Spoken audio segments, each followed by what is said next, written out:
Willkommen zurück bei Laura und Mariano. Der Titel ist in diesem Video auf jeden Fall Programm. Wir sind auf dem Weg zur Grenze und bei mehreren 100 Kilometern durch Indien Auto fahren. Was soll da schon schief gehen? Indien macht es uns echt nicht leicht. Bis zum Ende. Macht euch einen Chai, lehnt euch zurück und lasst euch von dieser verrückten Fahrt unterhalten. Wir fangen da an, wo wir im letzten Video aufgehört haben, in Kaschmir an dem Haus, wo wir netterweise übernachten konnten. Hello, good morning. Good morning. Where do you live? What? Live live. Sorry, we only speak English. We are You speak tourists. English? तुम्हारा तो कठिन काम है भाई, बड़ा काम है. Members.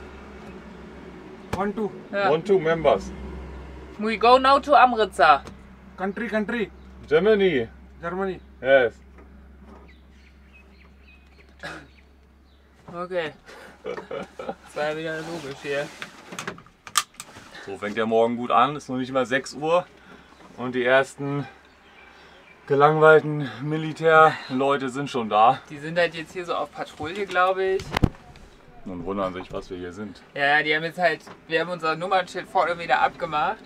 Und jetzt ja, haben sie aber uns vorne sitzen sehen. Ja, jetzt kommt er nochmal wieder. ये कैमरा ऑफ करो. What? Off. It's only filming us. Filming me. Camera off. Okay, Kamera off. So, wie auch immer, wir fahren jetzt los. Wir haben uns dafür entschieden, möglichst früh loszufahren. Wir können auch nicht mehr schlafen. Ja, Da konnten das wir war nicht echt eine schlafen. schlimme Nacht. Wir stehen halt 10 Meter neben der Straße und die ganze Nacht fahren LKW hier lang. Also ich weiß nicht, ob wer von euch schon mal im Wohnmobil auf einer Autobahnraststätte übernachtet hat. Gut, Aber nicht so eine, wo viel Platz ist oder irgendwelche Restaurants, sondern so eine, wo einfach also laute LKW dran vorbeifahren. Ja, deshalb fahren wir jetzt einfach. Ja. Nutzen die Zeit, wo nicht so viel Verkehr ist, weil so ab 8, 9 Uhr geht es immer richtig los.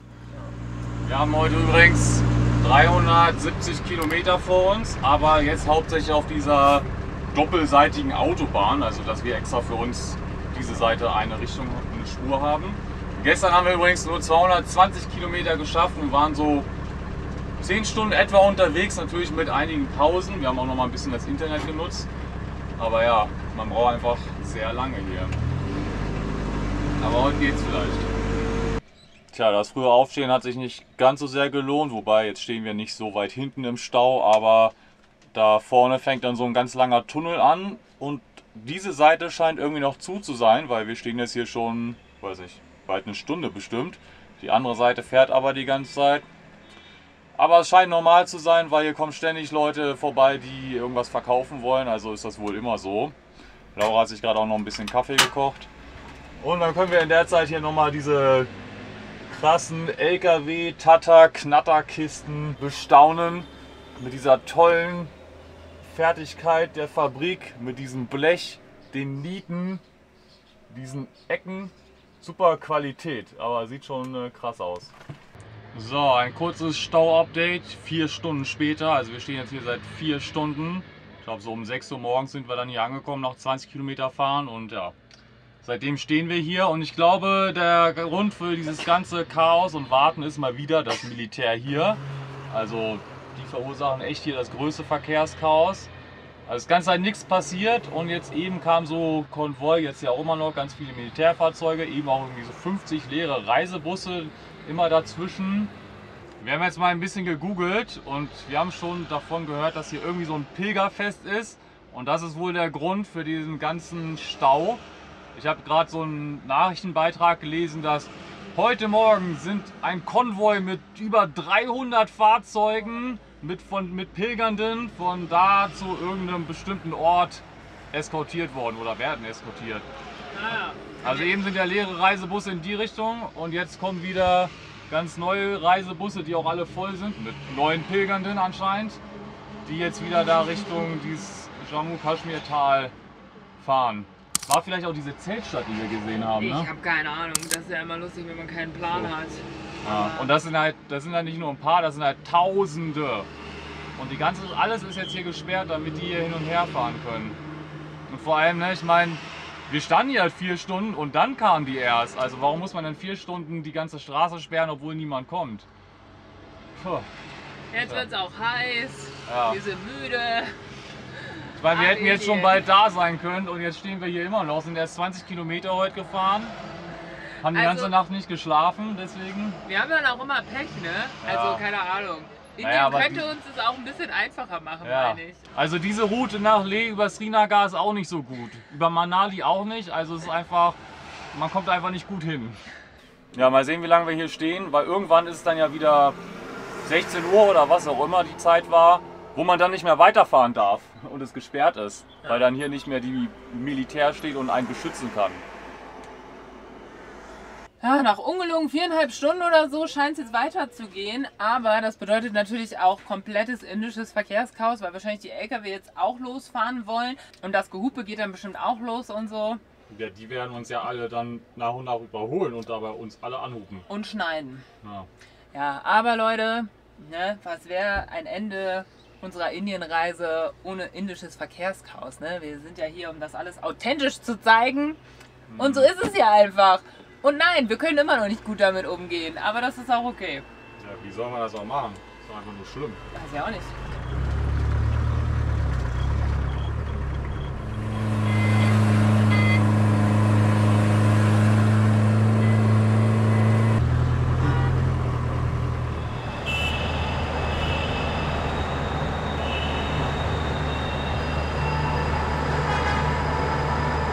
Okay, er sagt go. Und go.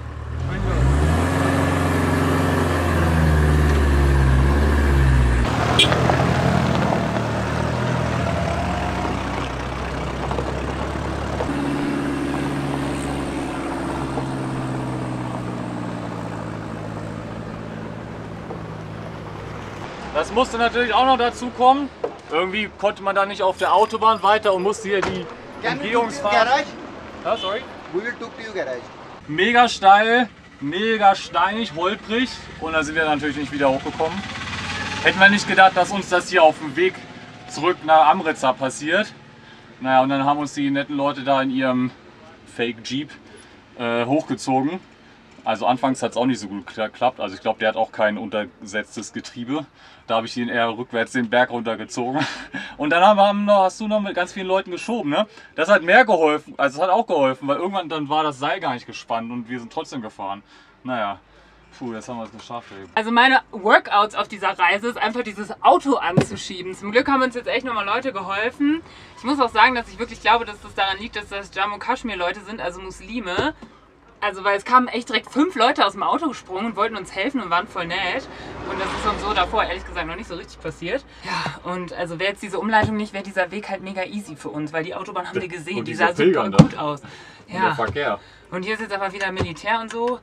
Und er wollte jetzt aber wissen, zu welcher Werkstatt wir wollen. Und wir so, ja sorry, wir wollen zu keiner Werkstatt, wir leben einfach mit diesem Problem. Nach 6 Stunden Fahrt haben wir dann jetzt auch mal um die 30 Kilometer geschafft. 330 müssen wir noch fahren, ist schon 12 Uhr. Also ich weiß ja nicht, wann wir dann heute da ankommen wollen. Na gut, dann geht's jetzt erstmal weiter. Dann stehen wir hier schon wieder und also manche dürfen dann gehen, wir dürfen nicht fahren und stehen jetzt wieder mit anderen. Ach man, wir wollen uns ja gar nicht so aufregen, aber es ergibt einfach keinen Sinn. Nee, wir müssen einfach alle 3 Kilometer anhalten und eine halbe Stunde warten. Nur weil da irgendwelche Militär... Haben Sie wenigstens gesagt, warum so? War das Ja, ich frage jetzt mal die anderen. Weil die sperren immer die Straße so vorausschauend, weil da kommen jetzt wieder 1000 Busse mit den Pilgernden. Und weil die gleich kommen, wird schon mal die Straße eine Viertelstunde vorher gesperrt, anstatt wenn die kommen, dann kann man ja die Straße sperren, dass die durch können. Aber nee, wir warten dann halt immer, ne, so wie vorhin haben wir 4 Stunden gewartet und dann kamen die erst alle. Ja, das ist einfach nur das mega größte Verkehrschaos. Unglaublich. Also Indien mit dem eigenen Auto, nee, don't do it. Niemals. Und es ist ja, an sich ist es ja voll okay, wenn irgendwie religiöse Feste gefeiert werden, gepilgert wird, was auch immer. Aber in Indien ist es halt immer 5000 Mal so groß und so chaotisch und so weiter. Und wir wollen ja wirklich inzwischen nur dieses Land verlassen, weil wir halt wissen, dass es nicht unbedingt unser Traumreiseland ist mit dem Wellen. Und dass uns das jetzt so schwer gemacht wird, ist schon auch so ein bisschen so, willst du uns jetzt so den Rest geben in Indien? Wir hatten so eine schöne Zeit in Ladakh. Ich dachte schon so, ach ja, das wird jetzt easy. Dann sind wir raus, dann haben wir am Ende einen positiven Abschluss. Aber diese Tage hier noch raus aus diesem Land zu kommen, macht mich schon wieder so fertig. Dass es echt wieder schwer ist, jetzt irgendwie positiv zu denken. Schon auch lustig, wie man selbst nach so langer Zeit in Indien immer noch überrascht sein kann, wie viele Autos und Menschen es geben kann. Also es ist echt so krass. Aus der anderen Seite kommen so unendlich viele Autos, die jetzt alle halt Richtung Kaschmir und Leh und so wollen. Immerhin müssen wir das nicht machen, so. Aber es ist echt, es hört einfach nicht auf. So krass. Da denkt man immer, es löst sich ein Knoten und danach sind es weniger Leute, aber nein, es kommen einfach immer mehr. Guckt euch das an. Das macht Indien mit uns. Wir sind einfach nur voll geschwitzt und fertig mit den Nerven. Jetzt haben wir so ein bisschen, sind wir jetzt von der Straße den Fluss runtergefahren. Stehen sogar im Schatten und hoffentlich ist das ein ganz guter Schlafplatz. Wenn wir hier bleiben, mal gucken. Aber hier hauen auch wieder so Leute einfach so Steine kleiner. Das ist echt krass, was hier so gemacht wird. Naja. Jetzt ist 3 und wir haben noch eigentlich 250 Kilometer. Ich glaube, das machen wir nicht heute. Nee, aber zum Glück, also wir dachten ja eigentlich so, wow, von Srinagar, Autobahn und so. Aber nee, ist alles so Landstraße, die Berge mit vielen Kurven. Aber bald sind wir dann wirklich, dann sind wir jetzt wirklich dann unten wieder in Indien. Und dann die letzten 150, 200 Kilometer sind auf jeden Fall Autobahn, 2 Spuren, jede Seite mit einer Trennung in der Mitte. Ja, was in Indien aber auch Chaos bedeutet. Ja, aber besser als jede Seite nur eine Spur und keine Trennung, weil dann ist es halt richtig Chaos und ziemlich gefährlich auch. Ja, aber hier werden überall Autobahnen gebaut und Tunnel, also man sieht überall wie hier... Wenn ihr nach Indien fahren wollt, vielleicht in 10 Jahren. Dann ist das alles fertig, dann könnt ihr ganz schnell nach Leh kommen, weil ich weiß nicht, ob der Verkehr dann noch mehr wird, aber die Straßen werden dann besser sein und mehr Tunnel und so. Wir müssen jetzt erstmal was essen und chillen und Toll. Oh.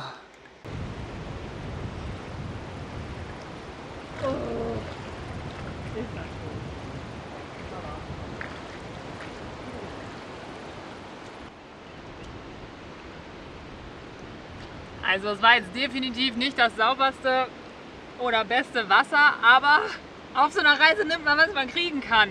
Wir sind schon sehr froh, dass wir jetzt eine Art Stellplatz am Fluss gefunden haben. Da kann man sich mal abkühlen, weil wir hatten ja auch zwischendurch voll krassen Regen und Kälte und jetzt wieder in der Hitze sein, da kommt unser Körper gar nicht drauf klar gerade. Deswegen brauchen wir viele Abkühlung.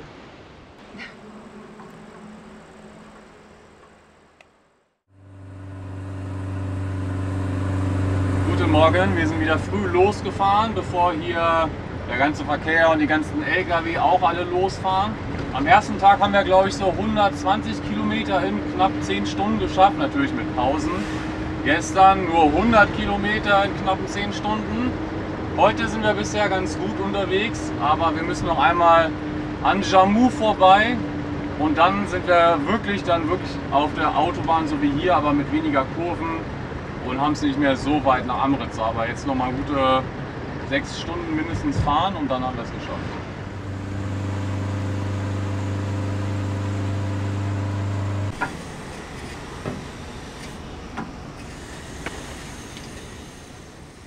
Tja, so schnell kann es gehen. Vor 1,5 Wochen waren wir da noch am schönen Kloster, konnten Wäsche waschen. Jetzt ist schon wieder alles vollgestaubt. Wir sind völlig durchgeschwitzt.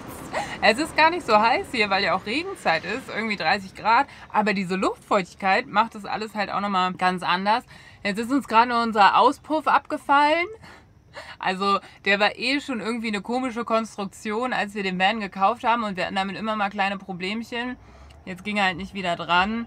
Alles Sachen, um die wir uns dann mal kümmern müssen. Aber wir müssen jetzt auch wirklich weiter zur Grenze, weil morgen läuft unser Visum aus. Deswegen haben wir jetzt auch keine Zeit, uns da ewig lange drum zu kümmern, sondern müssen irgendwie gucken, dass es schnell machbar und fahrbar ist. Und dann geht es jetzt weiter.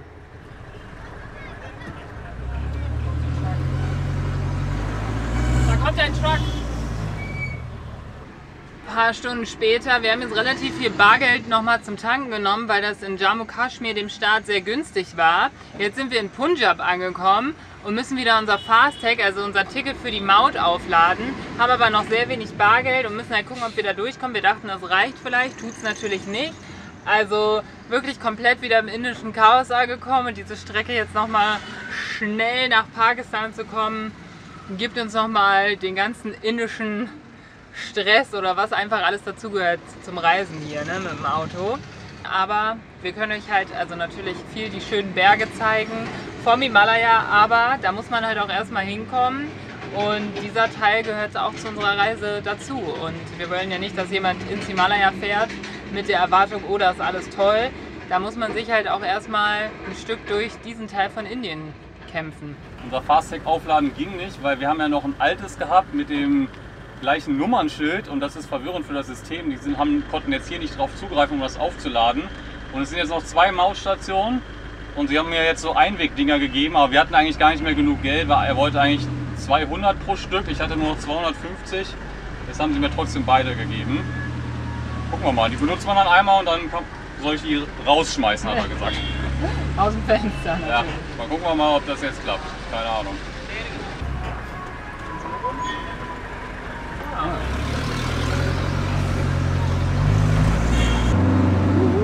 Toll, das hat tatsächlich geklappt. Und jetzt nur noch eine Mautstation, dann sind wir in Amritsar. Scherz, ich tue es hier in die Schublade. Vielleicht geht es ja nochmal, wer weiß. Deswegen, wir behalten es, aber ich tue es in die Schublade, damit wir wissen, dass das ist das, was wir schon mal benutzt haben.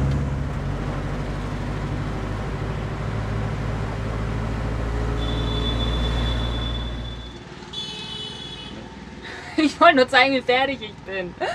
Leute, wir sind in Amritsar. Aber was richtig lustig ist, wir waren ja letztes Mal im Dezember hier oder im Januar.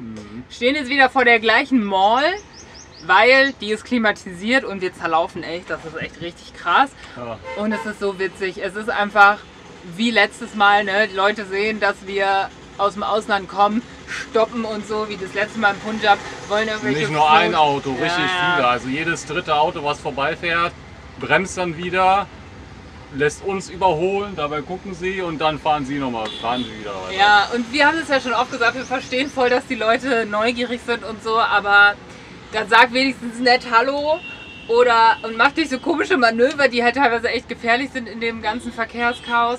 Und wir möchten jetzt halt auch einfach ankommen. Wir sind halt fertig, wir haben einen langen Tag und so. Aber was ich auch sehr interessant finde, ist halt der Geruch, der für mich Indien ist der Gestank von verbranntem Plastik.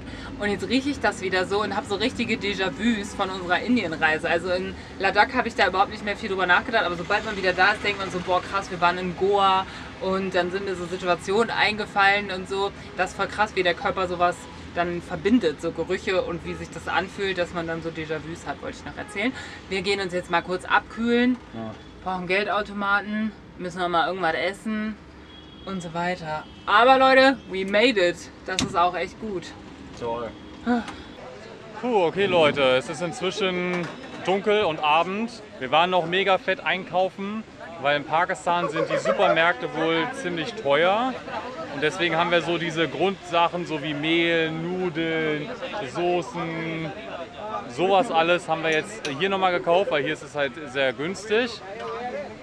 Ja, und jetzt sind wir ein bisschen durch und haben jetzt hier noch zum Abendprogramm, wollten wir nochmal unsere Momos essen, die wir, als wir das erste Mal hier waren, gegessen haben, haben wir nicht so richtig gefunden, aber wir haben den lokalen Streetfood-Market gefunden. Probieren uns mal ein bisschen was anderes. Da gibt es auch Momos, nur nicht bei demselben Verkäufer. Wird bestimmt auch ganz lecker, aber es ist echt temperaturmäßig, ist das so krass hier. Das ist halt wenn man aus dem Geschäft rausgeht, nach draußen, ist es so, als würde man in so ein Tropenhaus reingehen, also mega heiß und schwül, also voll die Luftfeuchtigkeit. Man schwitzt halt sofort, alles läuft, alles klebt. Ja. Naja, da müssen wir jetzt durch. Ja, jetzt haben wir uns erstmal hier eine Pizza bestellt, dann können wir hier noch Momos probieren, da war aber gerade so viel los. Wir sind zu dem gleichen Platz gegangen, wo der letzte Mal war, an so einem schicken Hotel, aber jetzt war er da leider nicht mehr. Haben wir uns eigentlich schon drauf gefreut, aber ich meine, es ist auch jetzt ein halbes Jahr her, seitdem wir hier waren. Und letztes Mal waren wir im Winter hier, da war es voll kalt und nebelig und jetzt ist es einfach heiß und schwitzig. Ja, Momos sind ja eigentlich was Tibetisches, von daher ist es jetzt auch nicht so schlimm, dass wir die in Amritsar jetzt nicht nochmal gegessen haben, aber wir mochten sie schon sehr gerne. Ja. Boah, ich muss mich hier schon hinsetzen, weil ich so erschöpft bin, aber ich muss sagen, diese Streetfood-Kultur ist schon echt cool einfach. Also haben wir auch schon oft gesagt, ist natürlich auch irgendwie gut, dass das in Deutschland mit so Lebensmittelrecht und so, dass nicht jeder alles verkaufen kann. Dann ist die Wahrscheinlichkeit, dass man eine Lebensmittelvergiftung bekommt, natürlich ein bisschen geringer. Aber dass man hier halt einfach rumläuft und so geile, günstige Sachen essen kann, ist schon auch cool. Während wir jetzt hier unsere leckere Pizza essen, die sieht echt richtig krass gut aus. Ich meine, die wurde hier auf der Straße in so einem Pizzahof gemacht, der Hammer. Ja, aber der Teig auch anscheinend so selbst in so Formen und so, selbst belegt und so. Also jetzt nicht so Billo-Fertigpizza. Richtig gut. Und wir wollten euch noch ein paar Facts zu unserem lustigen Supermarkteinkauf erzählen. In dem Supermarkt, in dem wir immer waren, da gibt es lustigerweise, wenn man glaube ich so um die 15 € ausgibt, dann gibt es für 9 Cent immer eine Packung Zucker dazu. Das heißt, wir haben immer noch nicht so viel Zucker. Also wir haben den Zucker dann immer genommen und haben jetzt sehr viel Zucker auf Vorrat. Ja, und an der Masse, die wir eingekauft haben, haben wir glaube ich 3 Packungen Zucker, also jetzt was ein halbes Kilo bekommen.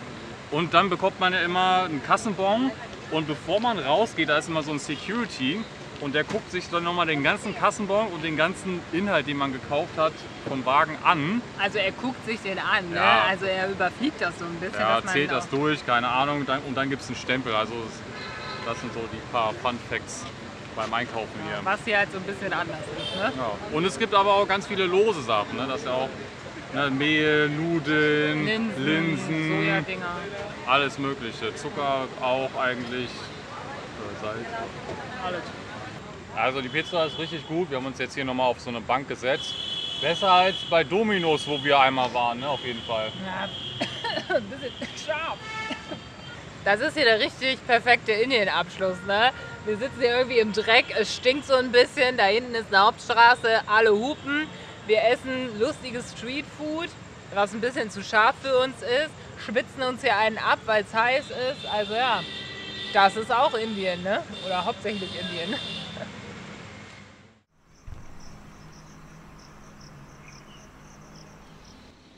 Guten Morgen, Laura kocht gerade noch mal einen Kaffee. Wir sind jetzt von unserem Schlafplatz aus schon ein kleines Stück weitergefahren, weil da ging jetzt langsam das Cricket-Spielen los. Es ist erst kurz nach 6 Uhr morgens, aber es ist halt so heiß, man kann halt nur um 6 Uhr morgens irgendwie Sport machen. Eben hier auf dieser Stadtautobahn, da waren auch schon so ein paar Jogginggruppen. Ja, es ist einfach super heiß und dementsprechend haben wir ja auch nicht so sehr gut geschlafen, beziehungsweise einfach nur so rumgedöst. Ich meine, heute Morgen waren es immer noch 32 Grad hier drin. Das war das Kälteste. Ja, es ist einfach super heiß und feucht.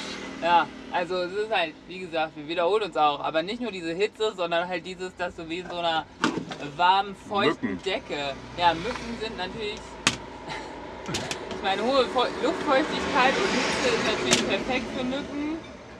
Und dann halt einfach heute Morgen auch um 5:30 Uhr fing dann auch der erste Tempel an und so, Ja. also es ist halt auch einfach nicht ruhig. Nee, naja, aber für eine Nacht war nicht toll, aber wir haben es geschafft, war jetzt auch nicht so super schlimm. Und jetzt sind wir auf dem Weg zur Grenze, können da morgens früh rüber. Ja. Und so dann in Pakistan, krass. Super. Also jetzt die Fahrt ist super entspannt, weil es einfach gar kein Verkehr. 6 Uhr morgens, das ist die beste Zeit zum Autofahren. Und wir fragen uns übrigens auch, wie die Leute mit dem Turban das hier aushalten. Das muss auch mega heiß sein. Und das sind übrigens hauptsächlich Menschen in Punjab, die halt Sikh sind, also zu der Religion gehören, die den Turban tragen. Das tragen nicht alle in Indien, wie man vielleicht stereotypisch denkt. Ja, aber ja, muss heiß sein.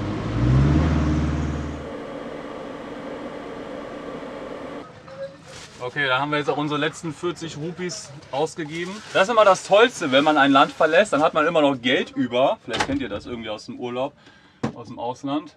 Und dann muss man das Geld ja noch loswerden und dann kann man sich ganz viele tolle Dinge kaufen. Ja. So, wir haben es zur Grenze geschafft, aber die Grenze hat noch nicht auf. Weil hier ist ja nicht so viel los. Es ist nicht so viel Grenzverkehr zwischen Indien und Pakistan, deswegen macht es erst um 10 auf. Das heißt, wir müssen jetzt 3 Stunden warten. Naja, können wir noch Pizza essen.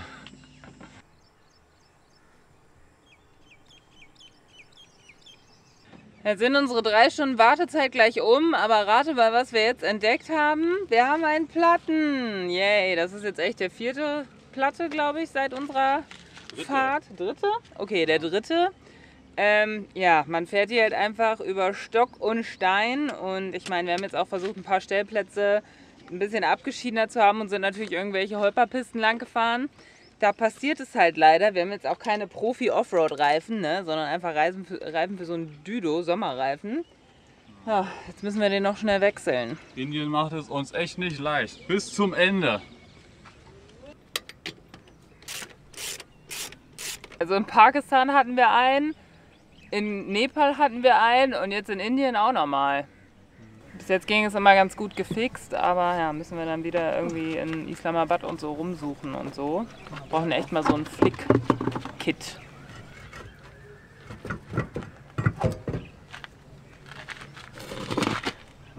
Keine Ahnung, was mit dem ist.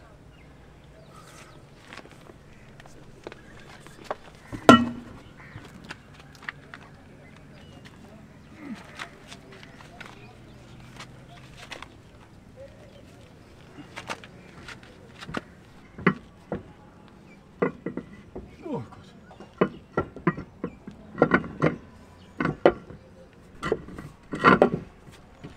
Okay. Wieder im vollen Reisealltag hier angekommen mit allen Höhen und Tiefen, vor allem Tiefen. Ja, wir haben jetzt den Reifen gewechselt, jetzt ist 10 Uhr. Wir hoffen, dass es jetzt wenigstens an den Grenzen zügig geht. Letztes Mal war das echt voll okay und zuverlässig und so. Und bei der Wärme startet der Motor immer richtig gut. Dafür sind wir völlig fertig. Ja, jetzt sind wir da, wo wir vor einem halben Jahr reingekommen sind. Okay, wir haben offiziell aus Indien ausgecheckt, unser Auto ist ausgestempelt, alles super und jetzt folgen wir hier einem Typen, der uns jetzt über die Grenze bringt oder auf die andere Seite, wie auch immer. Jetzt fahren wir wieder durch die Arena, diesmal aber ohne ganz viele Leute. Wir wollen jetzt auch nicht warten, bis die Zeremonie ist.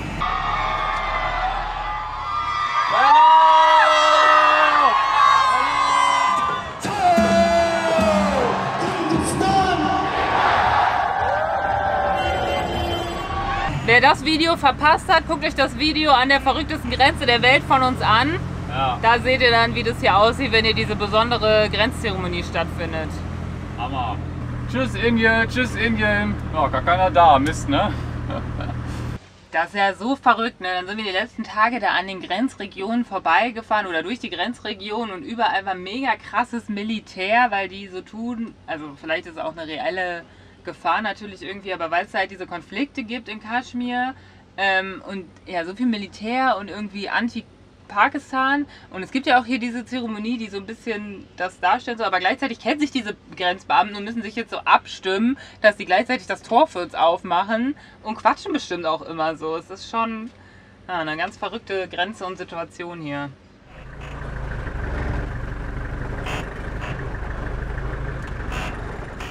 So, wir haben es rüber nach Pakistan geschafft, sind jetzt im Büro vom Zoll, wo man das Kanä stempelt für das Auto und unter der Hand hier Geld wechseln kann. Euro, Dollar, Rupees, was auch immer man will. Ja, aber Mariano hat letztes Mal, was hast du versucht zu wechseln? Ich hatte noch so ganz so alte Dollarscheine und ja. Nee, du hattest auch noch alte indische Rupees und wolltest die in Pakistan wechseln und das ging absolut nicht. Also sind wir uns nicht sicher, ob die Rupees, die wir noch haben, ob wir die jetzt in Pakistan wechseln können. Ja, ich glaube nicht, die wechseln das nicht, weil das ist halt total unüblich. Die mögen das halt. Aber hier an der Grenze bei dem Mann kann man das machen. Und zu auch ganz guten Konditionen, ne? Ja, das war auf jeden Fall der Marktpreis. Ja, und von Mariano hat er noch uralte Dollar genommen, also es war auch ganz gut. So, wir sind eingecheckt, haben alle unsere Stempel, aber der Typ beim Zoll war diesmal irgendwie nicht so nett. Naja, der wollte halt wir wollten ja noch indische Rupees wechseln. Ja. Und er war einfach, also er hatte einfach einen sauschlechten Kurs uns vorgeschlagen, dann hätten wir ihm wie viel gegeben? 10 Euro oder so? Mehr als 10 Euro hätten wir ihm geschenkt für 100 Euro wechseln. Das muss ja nicht sein. Also das war so ein bisschen, und dann ist er auch immer weggelaufen und ich so, ja, du musst jetzt nicht weglaufen, wir werden uns das nicht anders überlegen, wenn du deinen Kurs nicht änderst. So, also ich werde dann auch immer so ungeduldig. Aber das ist halt, ne, bei diesen Grenzen und so, das kostet immer Zeit und Nerven und ich würde gerne sagen, ja, ich bleibe immer ruhig, aber jetzt heute war ich schon wieder echt, weil jetzt ist es so heiß und die kommen alle nicht aus dem Quark und man denkt sich einfach so am Flughafen, gucken die kurz in deinen Pass, stellen eine Frage und stempeln das. Habe ich so das Gefühl jedenfalls. Okay, vielleicht auch nicht hier. Weiß ich nicht. Jetzt geht es auf jeden Fall weiter. Wir sind jetzt offiziell in Pakistan. Ja, aber was komisch ist, sie meinten, wenn man innerhalb von einem Jahr das zweite Mal nach Pakistan kommt, dann darf man nur 2 Wochen bleiben. Ich glaube, aber das war bei Blair. Wir haben ja viele Freundinnen. Wir müssen die alle nochmal fragen. Ich glaube, das stimmt nicht. Aber unser Kanä läuft halt ab. Das heißt, wir müssen uns jetzt darum kümmern, ein neues Kanä nach Islamabad zu kriegen. Ja, okay. Jetzt haben wir kein Geld gewechselt, das heißt, wir müssen jetzt irgendwo einen Bankautomaten suchen. Wir müssten wahrscheinlich noch mal auf dem Weg tanken. Oh Gott. Sorry Leute, dass ihr uns jetzt hier so schwitzen seht. Wir finden es auch ein bisschen eklig, aber so ist diese Reise. Es ist einfach nur authentisch. Und für die allerletzten 20 Rupees haben wir jetzt hier noch so ein Kaltgetränk gekauft. Mit, oh, was ist da drin? Zitrone, Zimt, Minze, alles Mögliche. Hammer, das braucht man jetzt. Boah. Was ist das denn? Boah. Das schmeckt ja richtig eklig. Was ist denn da drin? Was ist denn diese Pflanze? Jera.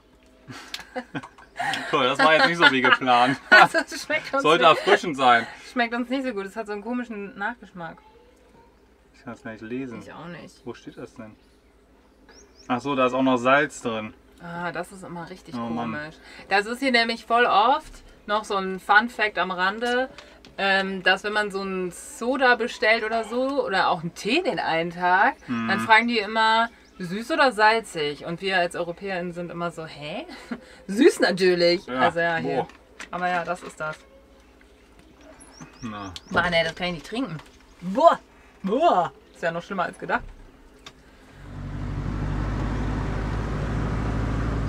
Also ich muss ja auch sagen, in Pakistan sind die LKW und die Rikscha, alles ist viel bunter. Aber wo ist hier ein Bankautomat?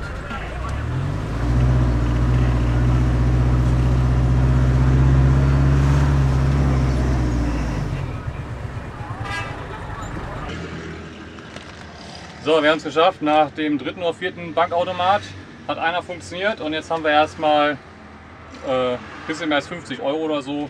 Damit kommen wir erstmal durch die Maut und können tanken und so. Das ist ganz gut. Ja, also ich muss sagen, der Verkehr ist zwar natürlich immer noch ganz schön wuselig und für deutsche Verhältnisse mega chaotisch, aber es ist auf jeden Fall entspannter als Indien, weil nicht alle hupen. Jetzt überholt uns ein Motorrad und hupt nicht. Normal hupen einfach alle und dann hat man hier echt irgendwann einen Hörsturz. Und ja, deswegen jetzt kann ich auch mal ohne Ohrenschützer fahren. Bitte. Auch nicht gehupt, Mensch. Es kann echt so in verschiedene Richtungen gehen. Ne? Man kann so Glück und mega Pech haben als Touri. Heute Morgen wurden wir an der indischen, ist ja egal wo, aber an der Mautstation sollen wir wieder mehr bezahlen, als der Preis eigentlich war. Und jetzt gerade wurden wir so durchgewunken. Einfach mega nett.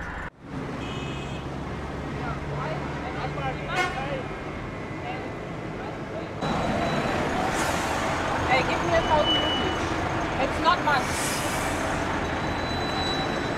So, jetzt im Stau ist uns jemand noch hier hinten reingefahren. Zum Glück ist er nur gegen den Plastikstoßstange. Aber naja, und er will uns halt jetzt nichts geben, hat sich keine Ahnung. You didn't even come and say sorry. You didn't knock and say sorry. Polizist so, ah ja, das passiert, you can go. Ja, toll. Also ist halt... Also uns ist so ein LKW-Fahrer in Schrittgeschwindigkeit im Stau hinten so ein bisschen drauf gefahren und da ist jetzt ein bisschen was verbogen und das Plastik ist halt kaputt. Das sah eh nicht mehr toll aus, muss man ehrlich zugeben. Aber er ist halt nicht mal ausgestiegen und hat sich entschuldigt, sondern er wollte dann, glaube ich, so wegfahren und sowas finde ich halt irgendwie voll assi. Und dann bin ich halt raus und meinte so, ja, du kannst uns ja wenigstens 1000 Rupees geben. Das ist halt echt nicht viel für uns, aber jetzt, dann haben wir nochmal überlegt, so für die halt vielleicht schon. Und er meinte auch, er hat kein Geld und wir wollen jetzt auch nicht aus dem westlichen reichen Land kommen. Sorry. Aus einem westlichen reicheren Land kommen und so arme Fahrer, das sind jetzt wahrscheinlich nicht die Gutgestellten in diesem Land. Deswegen sind wir jetzt auch gefahren so. Er hat sich dann auch entschuldigt, aber er meinte, seine Bremsen gehen nicht so. Da meinte ich halt so, ja, wenn deine Bremsen nicht gehen, warum fährst du dann? Es ist halt einfach dieses so, oh Mann, Leute. Und ja, das jetzt hier im Stress, im Stau braucht halt auch niemand.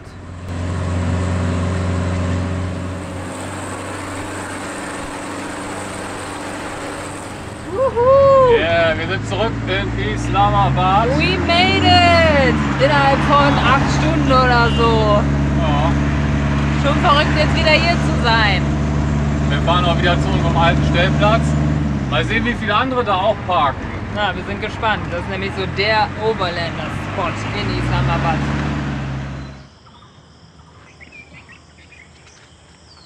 voll krass. Jetzt ist hier auch tropisches Wetter. Das letzte Mal waren wir im Dezember hier, also über Weihnachten und Silvester. Und es war auch echt nicht so warm. Und ich wollte noch mal sagen, was ein krasser Tag für uns, oder die letzten Tage waren halt voll intensiv für uns. Und ich glaube, das sieht im Video dann immer, denkt man sich so, hä, so krass ist es doch gar nicht. Aber vergesst dabei nicht, ihr seht immer nur einen ganz kleinen Ausschnitt. Ne? Ihr habt jetzt die letzten 8 Stunden, die wir gefahren sind, davon seht ihr vielleicht 2 Minuten, weil wir mal eine Aufnahme gemacht haben. Also es ist echt nochmal was anderes, das alles wirklich zu erleben, und man kann in so Videos halt nie alles die ganze Zeit 100% darstellen, sondern es sind immer nur ganz kleine Ausschnitte unserer Reise und unseres Lebens. Beim nächsten Mal geht es dann mit vielen Erledigungen weiter, die wir machen müssen, bevor wir weiter ins Karakoram-Gebirge fahren können, um das alles zu sehen, wofür wir zurück nach Pakistan gekommen sind. Also danke fürs Zuschauen und euch bis dahin eine hoffentlich stressfreiere Zeit als unsere verrückte Autofahrt.